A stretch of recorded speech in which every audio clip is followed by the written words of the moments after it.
भक्ति में ऊर्जा है, साधना में शक्ति है और शक्ति में समस्त ब्रह्मांड का सत्य समाया है। नवरात्रि का पर्व हमें यही संदेश देता है। जय माता दी।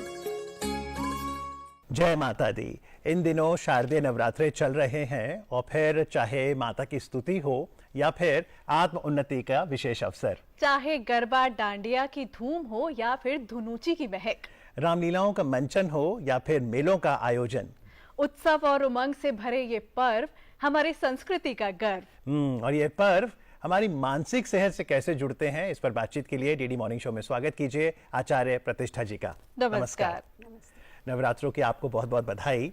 और क्योंकि ये 9 दिन माता के अलग अलग स्वरूपों की आराधना के दिन हैं, तो सबसे पहले ये जो 9 रूप हैं, ये बताइए ये क्या दर्शाते हैं? बहुत सुंदर प्रश्न अमित जी। और ये दर्शाते हैं कि आपके जीवन में जो भी नारी रूपा है, फिर चाहे वो शैलपुत्री यानी शैशव अवस्था से लेकर के सिद्धिदात्री तक, अच्छा। उसमें हमारी विमेन लाइफ के 9 स्टेजेस दिखाए गए। पहले वो पुत्री हैं यानी बिल्कुल नवजात शिशु जो होता है, और वो हिमालय की पुत्री है तो हिमालय के गुण हैं उनके अंदर। फिर उसके बाद वो ब्रह्मचारिणी है जो हमारी टीनेज अवस्था है। फिर चंद्रघंटा विवाहिता हो गई, फिर कूष्मांडा, फिर स्कंद माता जो स्कंद की माता है। इस तरह से हमारी 9 अवस्थाओं को दिखाती है। और नवरात्र यूं तो अगर हम स्वास्थ्य के दृष्टिकोण से देखें तो ऋतु परिवर्तन का समय होता है। वेदर इज चेंजिंग, तो आहार का नियंत्रण रखो, दिनचर्या का नियंत्रण रखो। और फिर ये शक्ति साधना के 9 दिन है। इस वक्त आप जो है see we all have 2 energies within us, feminine energy, masculine energy. तो जो फेमिनाइन एनर्जी जो हम सबके भीतर है, ऐसा नहीं कि सिर्फ नारी शक्ति के ही भीतर है, उन गुणों को जागृत करने का, प्रेम का गुण, वात्सल्य का गुण, दया का, करुणा का गुण। और ये भारत की सभ्यता का खास एक विशेषता है कि हम फेमिनिन की पूजा करते हैं। हाँ, भारतीय संस्कृति में ही पूरे वर्ल्ड में we are the only civilisation जहां हम फेमिनाइन एनर्जी को पूजते हैं। जी, लेकिन अभी जब हम पूजा कर ही रहे हैं, हम व्रत भी कर रहे हैं, पर आजकल की भागदौड़ भरी जिंदगी में तनाव भी है और लोग अपनी ही उलझनों में उलझे हैं। ऐसे में ये नवरात्रे, ये व्रत और ये पूजा कैसे हमको स्वस्थ रखती है? देखो, जब तक उलझेंगे नहीं तब तक सुलझेंगे नहीं। तो उलझे हैं इसीलिए सुलझने की आवश्यकता है। और जैसा आपके प्रश्न में ही निहित है कि ये जो उलझने हैं, इनसे 9 दिन का ब्रेक है ना, कि हम थोड़ा सा बाहरी जगत से कटकर भीतर के जगत की ओर जाएं। तो इसीलिए हम अखंड दीप प्रज्वलित करते हैं। क्यों? कि मन जो है वहां लगा रहे, बाकी चीजों से डिस्ट्रैक्ट होकर के। इसलिए ये व्रत है, चरत नहीं है जो कुछ लोगों ने बना दिया कि अब तो हम पकौड़े तल तल के खा रहे हैं। अब तो ये तल लो, वो तल लो, अब क्या खाएं। नहीं, मतलब हम कंद मूल फल इस पर 9 दिन व्यतीत करें। चरत का क्या मतलब हुआ? चरत मतलब पूरे दिन चरते रहना। अक्सर देखा गया है कि अगर हम फास्टिंग करते हैं, हम व्रत रख रहे हैं, तो लोगों से वो भूख बर्दाश्त नहीं होती। तो यहाँ पर यानी वो संकल्प और हमारा दृढ़ निश्चय नहीं, यहाँ पर बहुत सुंदर बात यह है, व्रत तो मतलब संकल्प, पर उपवास मतलब किसी के उप में वास करना है। जैसे अभी आप उनके उप में वास कर रहे हैं, हम साथ में बैठे हैं, तो जब हम देवी के उप में वास करते हैं, यानी 9 दिन 24 घंटा मेरे मन में देवी का भाव चलता रहे, वो सच्चा व्रत है। मैं तो ये कहती हूँ, अगर आप नारी शक्ति की कोई गाली भी देते हैं, माँ की, बहन की, और आप व्रत कर रहे हैं, वो आपके लिए शून्य है। मत करिए उससे अच्छा। अगर आप इतना भी संयम नहीं कर सकते, मत करिए। तो जबान से शुरू कीजिए, क्या बोल रहे हैं और क्या खा रहे हैं, दोनों चीजों का उपवास होना चाहिए। नवरात्रों में बहुत जरूरी है कि हम अपने आचरण में शुद्धता लाएं। लेकिन 22 सितंबर से जो शारदीय नवरात्रे शुरू हुए, वो 2 अक्टूबर विजयदशमी तक चलेंगे और इन दिनों रामलीलाओं का मंचन भी होता है। तो भावना, ये बताइए, आप भी बचपन से रामलीला देखती होंगी, आपको सबसे अच्छा प्रसंग कौन सा लगता है? मुझे सबसे अच्छा प्रसंग तब लगता है जब हनुमान जी संजीवनी बूटी लेने जाते हैं ना, और वो उड़कर जाते हैं। और आपका? मुझे वो प्रसंग बहुत पसंद है जहां पर कुंभकर्ण को नींद से उठाया जाता है।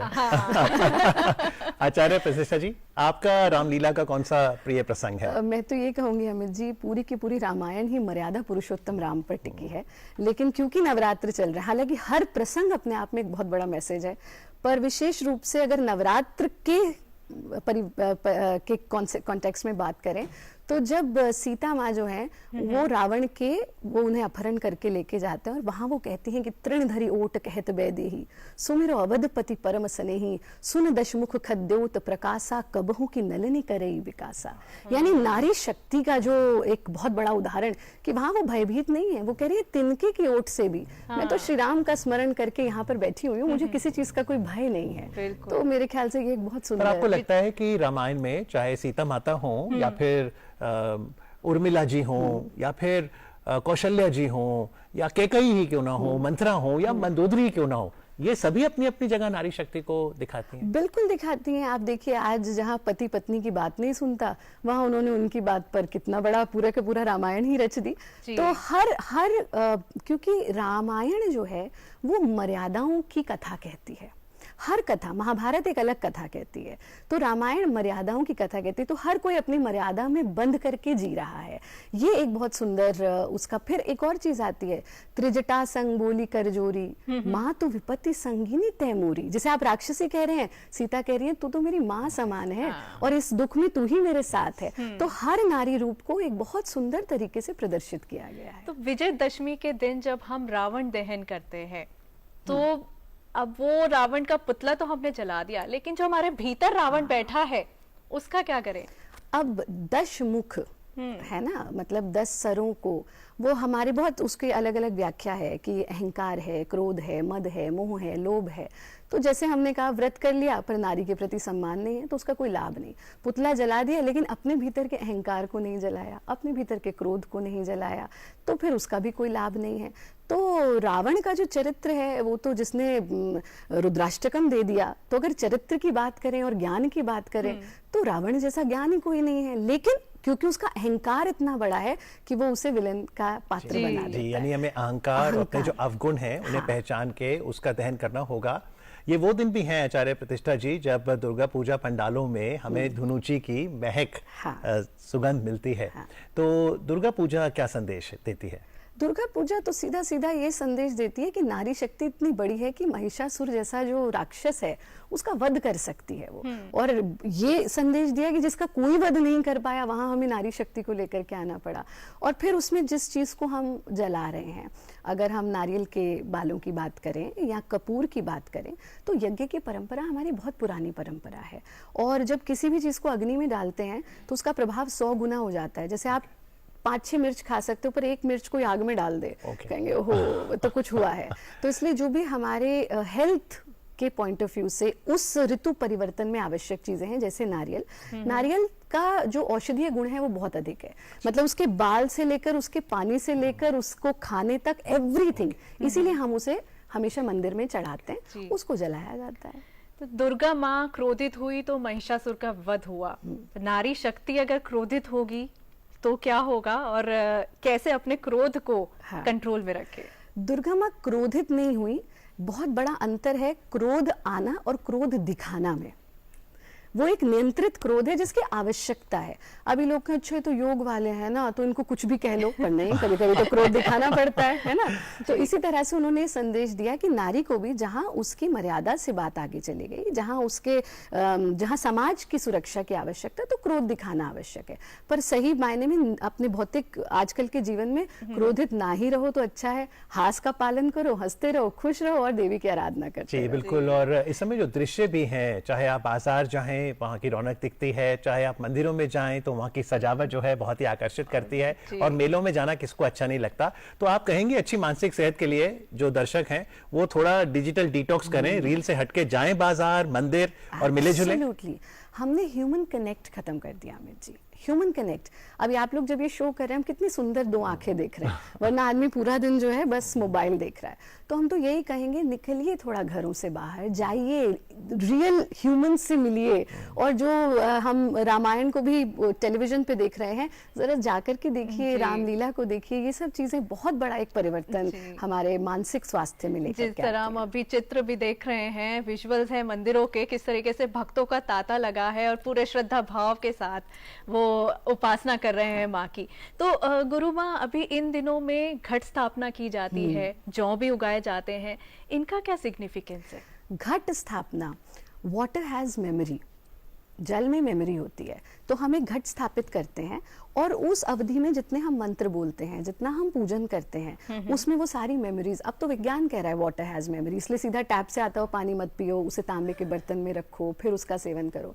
तो 9 दिन हम घट स्थापित करते हैं, लेकिन एक तो वो घट स्थापित करें और एक ये घट भी स्थापित करें, यानी थोड़ी देर आसन में बैठने का अभ्यास लगाएं और मंत्र उच्चारण करें, ध्यान का अभ्यास करें, और इसी के साथ साथ जितने भी हमारे रिचुअल्स हैं वो बड़े वैज्ञानिक रिचुअल्स हैं और उनका हमको पालन जी, करना है। एक रिचुअल जो नवरात्रों में है वो गरबा का भी है। हाँ। तो गरबा की महत्ता क्या है और क्या आचार्य प्रतिष्ठा जी को डांडिया खेलना आता है? बिल्कुल आता है भाई सबको आना चाहिए। और गरबा जो है ना, it's not just random dance form, हमारी संस्कृति इतनी विशाल है कि गरबा वो गर्भ को दिखाता है। गर्भ means cycle of life and death, तो इसलिए उस पूरे नृत्य को चक्राकार किया जाता है, यानी बीच में देवी की को स्थापित किया जाता है, उसके आसपास हम चक्राकार इस नृत्य को करते हैं। क्यों? क्योंकि ये हमें जेंटल रिमाइंडर कि जाना तो हम सबको है, और फिर जातस्य ही ध्रुवम मृत्यु ध्रुवम जन्म मृतस्य च, जाना भी है फिर आना भी है। अच्छा। तो ये जो आने जाने का खेल है, इसमें हम इतने लिप्त ना हो जाएं कि जीवन एक यात्रा है और बस उसे आनंद के साथ बिताएं, उसमें मोह में ना बंधें। इसी से मुझे एक बात याद आई, एक मैसेज मेरे पास सुबह आया कि एक बार भगवान अपने भक्त से कहते हैं हाँ। कि हमेशा मांगने ही आओगे या कभी मिलने भी मिलने आओगे। भी। क्या बात है, क्या बात है। लेकिन एक चीज जो हम सभी मांगते हैं वो है मीठा। हाँ। We are reserving the sweet dish for the last. 30 second शेष हैं। हाँ। आप कहते हो मीठा ना खाएं। नहीं नहीं, मैं कहती हूँ मीठा खाइए। आई थिंक हम इकलौते हैं जो कहते हैं मीठा जरूर खाइए, चीनी मत खाइए, पर मीठा मत बंद कीजिए। मीठा इज हैप्पीनेस। मीठा हमारे डोपामीन, ऑक्सीटोसिन, सेरोटोनिन, एंडोर्फिन, जितने भी हैप्पी हार्मोन्स हैं उनको रिलीज करता है। इसीलिए भगवान को भोग मीठे का चढ़ाया जाता है, इसीलिए हर फेस्टिवल में मीठा खाया जाता है। बट नेचुरल सोर्सेज ऑफ मीठा, गुड़, शक्कर, गन्ना, डेट्स, जो आपके नट्स में आते हैं, किशमिश, इन सब का सेवन कीजिए। चीनी नहीं खाइए, पर मीठा बिल्कुल मत बंद कीजिए, वरना आप क्रोधित रहेंगे, गुस्सा आता रहेगा। जी, चलिए आशा करते हैं कि अपने व्यक्तित्व में, अपनी बोली में भी हम लोग मिठास लाएंगे, क्योंकि नवरात्रे एक हमें अवसर दे रहे हैं आत्म उन्नति का। आज पर्व की महत्ता पर बातचीत के लिए आचार्य प्रतिष्ठा जी, आपका बहुत बहुत आभार। धन्यवाद। Thank you. धन्यवाद।